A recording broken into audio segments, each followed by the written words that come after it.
Bit করে এত কষ্ট করে কেক বানাতে কিন্তু অনেক বিরক্ত লাগে, অনেক কষ্ট হয়। আজকে এরকম বিট করা ছাড়াই এরকম একটা ফোমি স্পঞ্জ একটা কেক বানিয়ে নিব। আসসালামু আলাইকুম, ব্যাক টু মাই চ্যানেল।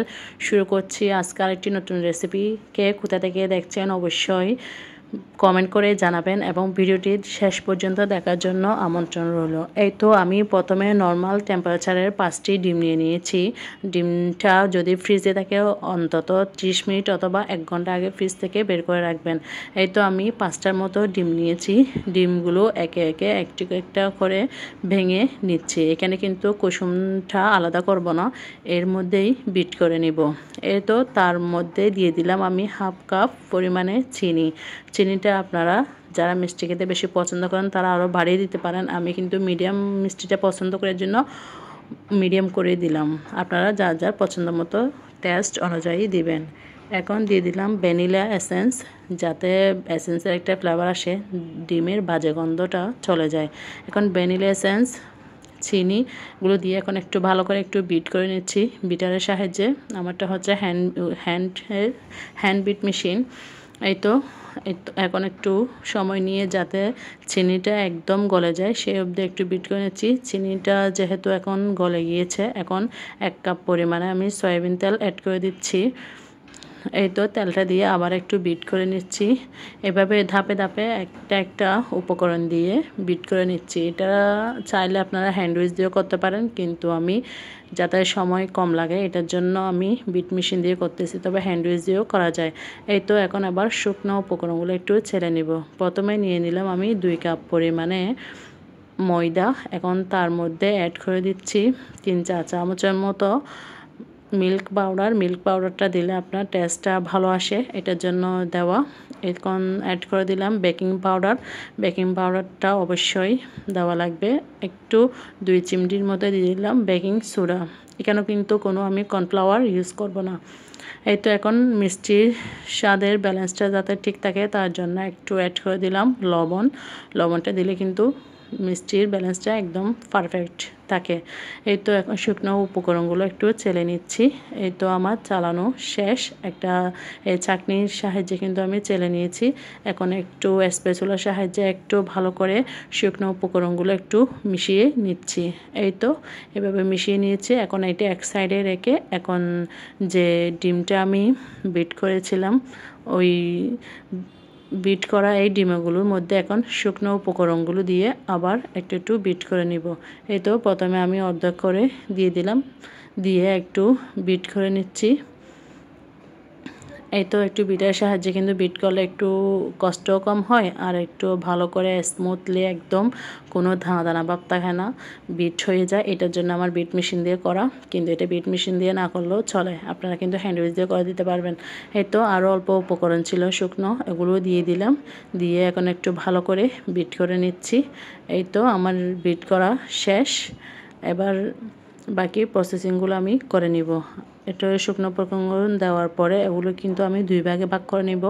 অর্ধেক আলাদা করে রেখে দিব, কারণ অর্ধেকের মধ্যে আমি চকলেটটা মিক্স করব, কোকো পাউডারটা আমি মিক্স করার জন্য এটাকে 2 ভাগে ভাগ করে নিলাম। এই তো অর্ধেক নিয়ে নিলাম, অর্ধেকে আর অর্ধেক এক সাইডে রেখে দিলাম।